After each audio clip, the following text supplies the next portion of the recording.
Hello दोस्तों, तो आप सभी लोगों को फार्मास्यूटिकल एंड यूट्यूब चैनल पर स्वागत। तो आज के इस वीडियो में हम आप सभी लोगों को फार्मास्यूटिकल केमिस्ट्री का एक नंबर टॉपिक जिसका नाम है antibiotic, D form first year का ये मोस्ट इंपॉर्टेंट टॉपिक है दोस्तों। ये टॉप 21 जो क्वेश्चन थे उसमें जो मैंने बताया था उसके ये अंतिम फोर्थ पार्ट है। चलिए देखते हैं एंटीबायोटिक क्या होते हैं। एंटीबायोटिक एंटीबायोटिक एंटीबायोटिक ऐसे सब्सटेंस होते हैं जो माइक्रो ऑर्गेनिज्म को किल करते हैं और उनके ग्रोथ को प्रिवेंट करने का वर्क करते हैं, जिसे ही एंटीबायोटिक कहते हैं। यानी कि एंटीबायोटिक वो सब्सटेंस होते हैं जो माइक्रो ऑर्गेनिज्म को किल करते हैं एंड उनके ग्रोथ को और उसके ग्रोथ को ठीक करते हैं, तो उसको ही एंटीबायोटिक कहते हैं। तो एंटीबायोटिक कितने टाइप के होते हैं? एंटीबायोटिक दो टाइप के होते हैं, बैक्टीरियोसाइडल और bacteriostatic.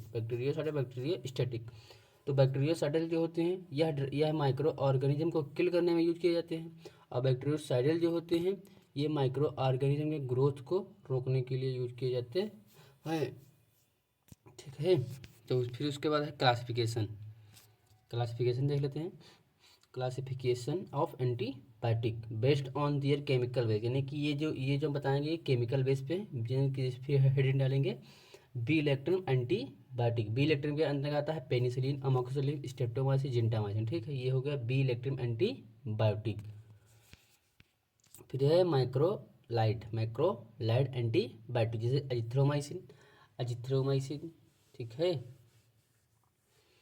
Azithromycin, erythromycin, tetracycline, doxycycline, मोनोसाइक्लिन। ये हो गए माइक्रोलाइड एंटीबायोटिक। फिर है miscellaneous agent, rifampicin, clindamycin, neomycin. ठीक है, वेनकोमाइसिन। फिर है पोलाइंस। ठीक है, फिर है पोलाइंस में है हेमाइसिन और क्लोरफेनिरा क्लोरम फेनिकोल। ये है पोलिन्स एंटीबायोटिक। फिर इसको हम दो को डिफाइन कर देते हैं।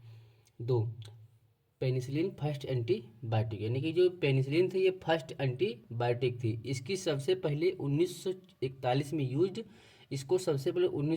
यूज किया गया था। इसको फंगस के जरिए से बनाया गया, यानी कि इसको फंगस का उपयोग करके बनाया गया था। एग्जाम्पल इसके जो है पेनिसिलिन जी, अमोक्सिसिलिन और क्लोक्सासिलिन।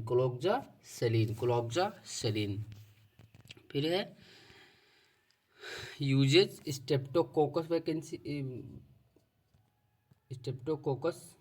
इन्फेक्शन, यानी कि स्टेप्टोकोकल इन्फेक्शन में इसको कैसे यूज किया जाता है। इसको नेचुरली रूप से 7 से 10 दिन तक यूज करते हैं। इसका यूज फेंजाइटिस, ठीक, इंडोकार्डिटिस, र्यूमेटॉइड फीवर को ट्रीट करने में यूज किया जाता है। फिर है न्यूमोकोकल लिखा है, बट न्यूमोकोकल इन्फेक्शन इसको पढ़ा जाता है। ठीक है, इसका यूज होता है निमोनिया में। ठीक है, पेरिकार्डिटिस, ठीक है, मेनिंजाइटिस, टिटनस, सिफिलिस, डिप्थीरिया में भी इसका यूज किया जाता है। दूसरी हमारी एंटीबायोटिक है अमोक्सिसिलिन को पेनिसिलिन से लिया गया है। इसका यूज हम इन्फेक्शन को ट्रीट करने में यूज किया जाता है, यानी कि अमोक्सिसिलिन जो होता है इसको पेनिसिलिन से लिया जाता है और इसका उपयोग हम इन्फेक्शन को ट्रीट करने में करते हैं। तो इसका ये रहा केमिकल स्ट्रक्चर,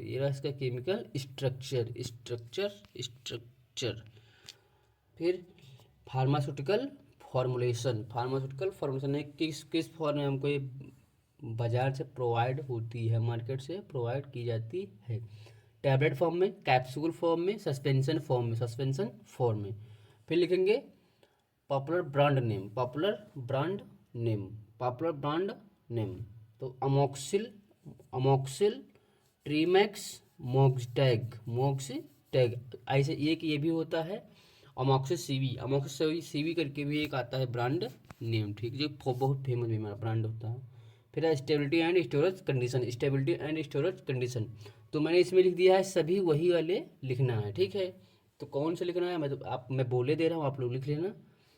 जैसे क्लोज कंटेनर में रखना है, वेंटिलेटर प्लस पे रखना है, और चिल्ड्रन के पहुंच से दूर रखना है, चिल्ड्रन के पहुंच से दूर रखना है, ठीक है। फिर लिख यूजेज, इसके यूजेज अमोक्सी के यूजेज क्या होते हैं, तो बैक्टीरियल इन्फेक्शन ट्रीट करने में, ठीक है, बैक्टीरियल इन्फेक्शन ट्रीट करने में, ठीक है, करने में। फीवर को ट्रीट करने में, फीवर को ठीक करने में इसका यूज किया जाता है। स्किन इन्फेक्शन को ट्रीट करने में, यानी कि इसका उपयोग स्किन इन्फेक्शन को भी ठीक करने में किया जाता है। फिर चौथा है स्टमक अल्सर में, फिर इसका चौथा है स्टमक, जो पेट में अल्सर हो जाता है उसको ठीक करने में इसका उपयोग किया जाता है। तो आज के इस वीडियो में इतना ही। अगर आप लोगों को इसका PDF चाहिए तो हमारे टेलीग्राम चैनल को ज्वाइन कर सकते हैं, जिसकी लिंक मैंने डिस्क्रिप्शन में प्रोवाइड कर दिया है। वहाँ से आप लोगों को फ्री में